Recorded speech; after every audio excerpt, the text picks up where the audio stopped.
Bom, pessoal, eu vou estar explicando aqui como é que você faz a primeira configuração do sensor de temperatura de bloco, tá? Nós estamos aqui na bancada, eu estou com o sensor completo aqui para mostrar para vocês. Aqui está o sensor de temperatura com o olhar, né? O olhar em outro vídeo a gente vai estar mostrando ali alguns lugares para você estar colocando. Mas vamos supor que ele já está instalado lá no motor.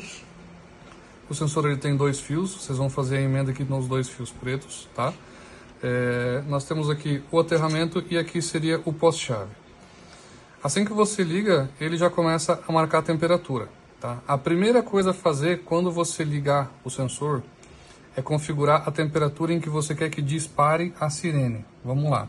Aqui o sensor está reconhecendo aqui 25 graus, temperatura ambiente, né? Se a gente aquecer um pouquinho aqui, ele vai começar a aquecer. Você dando um clique rápido aqui no botão set, ele vai começar a piscar uma temperatura. Geralmente ele vai configurado assim de fábrica no 28. Você aperta o botão mais e deixa ele apertado até a temperatura em que você quer que dispare a sirene. Vamos supor que eu queira que dispare a sirene em 48 graus. Tá? Lá no seu carro geralmente você vai colocar lá para 90, 85. Cada carro vai trabalhar numa faixa diferente. Configurei ali na temperatura que eu quero, eu deixo ele sair sozinho e ele já está configurado, tá? Se eu esquentasse esse sensor até ele chegar em 48 graus, assim que atingir 48 ele vai disparar a sirene, e quando ele voltar a esfriar, assim que ele abaixar de 48, a sirene desliga sozinho, tá? Então lá no seu carro você vai pressionar uma vez, ele começa a piscar a temperatura e você configura ele lá para, vamos supor, 90 graus, que é geralmente a temperatura de funcionamento, 85, 88, tá? Esse é o primeiro passo que você deve fazer na configuração. Vamos deixar aqui 85 graus, aí, como se fosse um bloco aí de um carro pequeno. Deixa ele sair sozinho. Essa, normalmente, é a única configuração que vocês precisam modificar, tá? No manual, existe ali uma cerca de parâmetros de P0 até P6, que normalmente, tá? Basicamente nunca vocês vão precisar mexer nisso. Mas eu vou estar mostrando como é que faz para acessar aqui caso um dia precise, tá? Ao invés de dar só um clique e soltar o botão set, vocês vão segurar ele apertado.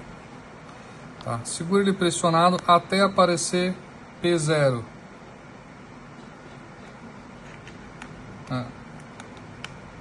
Segura pressionado, ele fica piscando a temperatura, ó, apareceu P0. Aqui, ó, P0, o padrão sempre é em C, tá? Aí no botão de mais e menos, vocês vão mudando, P1, P2, 3. Para acessar a configuração, dá um clique em set que você entra no parâmetro para fazer a modificação. Normalmente, esses parâmetros aqui, eles são essenciais para o funcionamento, e eles devem ser deixados conforme a gente manda de fábrica, tá?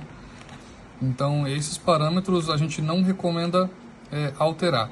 O único parâmetro que geralmente pode ser alterado é o P4. O P4 ele é uma variação de histerese. O que significa isso? Caso você coloque o sensor lá no seu bloco lá, e quando você coloca o sensor no bloco, existe interferência de vento, às vezes umidade, que pode estar fazendo com que esse sensor ele perca um pouquinho da temperatura. Aí existe uma variação. Aqui vai estar marcando, por exemplo, 80 e o seu motor ele vai estar a 83, 85 graus. No P4 você consegue corrigir. Se a gente acessar aqui, ó, vamos supor, está em basicamente 28, estamos com 27.9. Se eu vir aqui e aumentar 5 graus no P4, ó, acessamos o P4, ele vai estar em 0. Eu vou colocar 5 aqui. Eu tenho uma variação geralmente de 7 graus para cima e para baixo. Ó, coloquei o P4 em 5, tá? Eu pressiono, aguardo ele sair sozinho. A nossa temperatura ela vai ter aumentado. Então é uma compensação, tá? Ó, de 27, de 28 a gente foi para 32 graus. Então é uma compensação de temperatura. Caso esse sensor ele esteja com alguma divergência do sensor original, a gente consegue corrigir aqui com o P4. Então é o único parâmetro que ele deve ser alterado. Todos os outros parâmetros, P0, P1, P2, P3, P5 e o P6, eles devem ser mantidos conforme tá a tabelinha no manual de instalação.